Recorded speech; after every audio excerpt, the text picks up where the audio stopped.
yang kelima yaitu motivasi perilaku manusia.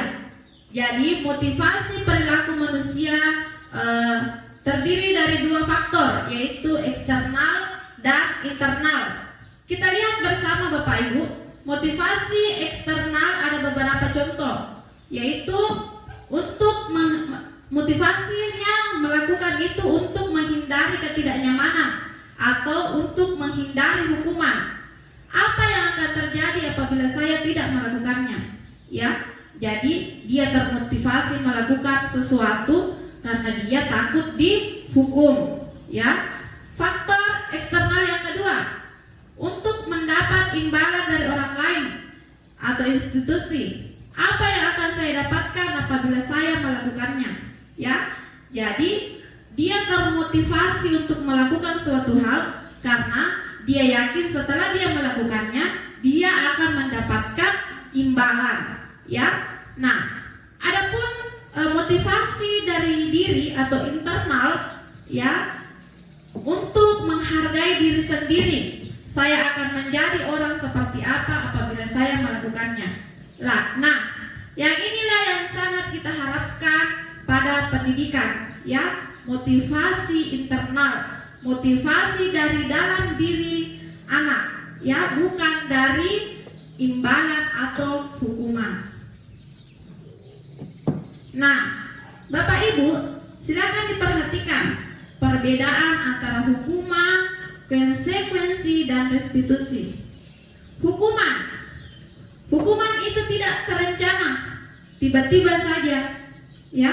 Murid tidak tahu apa yang akan terjadi, tidak dilibatkan, bersifat satu arah, berupa fisik atau psikis. Hukuman, waktu saya menjadi seorang murid, saya sering sekali mendapat hukuman dan saya sering melihat hukuman, dan itu masih tersimpan di ingatan saya sampai saya berumur sampai sekarang.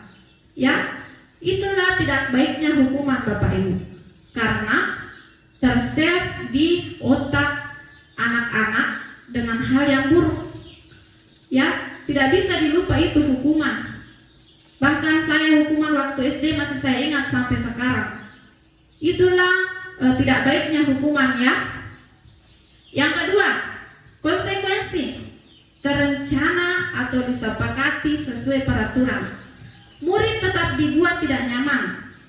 Ya, sikap guru memonitor murid selalu. Walaupun konsekuensi ini terencana dan disepakati bersama antara guru dengan murid, tapi ini masih saja membuat murid tidak nyaman. Ya, contohnya kalau membuat kesepakatan di kelas, misalnya tidak melaksanakan piket, masih ada hukuman, tapi yang disepakati.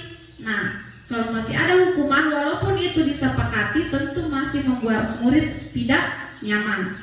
Nah, restitusi inilah yang ingin kita terapkan di masa sekarang sebagai seorang pendidik. Proses menciptakan kondisi bagi murid untuk memperbaiki kesalahan. Proses yang kolaboratif mengajarkan murid untuk mencari solusi sendiri.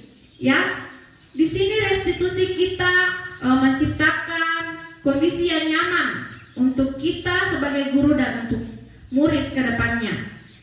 Proses di mana kita menanamkan pada diri murid, dari dalam diri murid, bukan karena motivasi eksternal tadi.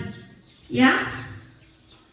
Nah, di sini ada sedikit cerita tentang hukuman atau sanksi. Ya. Iva kurang menguasai pelajaran matematika, sehingga pada saat pelajaran tersebut berlangsung, dia lebih banyak berdiam diri atau menggambar di buku pelajarannya. Pada saat